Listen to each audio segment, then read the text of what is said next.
എസ്.എഫ്.ഐക്ക് പുതിയ നേതൃനിര. എസ്.എഫ്.ഐ സംസ്ഥാന സെക്രട്ടറിയായി പി.എസ്. സഞ്ജീവിനെയും പ്രസിഡന്റായി എം. ശിവപ്രസാദിനെയും തിരഞ്ഞെടുത്തു. നിലവിലെ ഭാരവാഹികളായ ആർഷോയും അനുശ്രീയും മാറിയതിനു പിന്നാലെയാണ് പുതിയ ഭാരവാഹികളെ പ്രഖ്യാപിച്ചത്. എസ്.എഫ്.ഐയുടെ സംസ്ഥാന സെക്രട്ടറി സ്ഥാനത്ത് നിന്ന് പി.എം. ആർഷോയും പ്രസിഡന്റ് സ്ഥാനത്ത് നിന്ന് കെ. അനുശ്രീയും പടിയിറങ്ങുമ്പോൾ പകരം സെക്രട്ടറിയായി എത്തുന്നത് പി.എസ്. സഞ്ജീവും പ്രസിഡന്റായി എം. ശിവപ്രസാദും. നിലവിലെ കണ്ണൂർ ജില്ലാ സെക്രട്ടറിയായ PS. Sanjeev Kannur എസ്.എൻ. College പലയാടിലെ LLB വിദ്യാർത്ഥിയാണ്. എം. ശിവപ്രസാദ് നിലവിൽ ആലപ്പുഴ ജില്ലാ സെക്രട്ടറിയാണ്.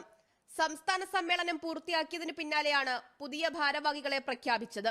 സെക്രട്ടറിയുടെ സ്ഥാനത്തേക്ക് അനുശ്രീയുടെ പേര് നിർദ്ദേശിച്ചിരുന്നെങ്കിലും പരിഗണനാ പട്ടികയിൽ ഉണ്ടായിരുന്ന പി.എസ്. സഞ്ജീവിനെ സെക്രട്ടറി സ്ഥാനത്തേക്ക് തെരഞ്ഞെടുക്കുകയായിരുന്നു. പി.എം. ആർഷോയും അനുശ്രീയും ഭാരവാഹികളായിരുന്ന കാലം നിരവധി വിവാദങ്ങളിലൂടെയാണ് എസ്.എഫ്.ഐ കടന്നുപോയത്. കഴിഞ്ഞ ദിവസങ്ങളിലായി തലസ്ഥാനത്ത് നടന്ന എസ്.എഫ്.ഐ സംസ്ഥാന സമ്മേളനത്തിലടക്കം പി.എം. ആർഷോയ്ക്കെതിരെ വലിയ രീതിയിലുള്ള വിമർശനങ്ങളായിരുന്നു ഉയർന്നു വന്നത്. റാഗിംഗ് അടക്കം ഉയർന്ന വിവാദങ്ങളെ നേരിടുന്നതിൽ എസ്.എഫ്.ഐ നേതൃത്വത്തിന് വീഴ്ച സംഭവിച്ചതായി CPM നേരത്തെ വിലയിരുത്തിയിരുന്നു. Kerala Vision News, Thiruvananthapuram.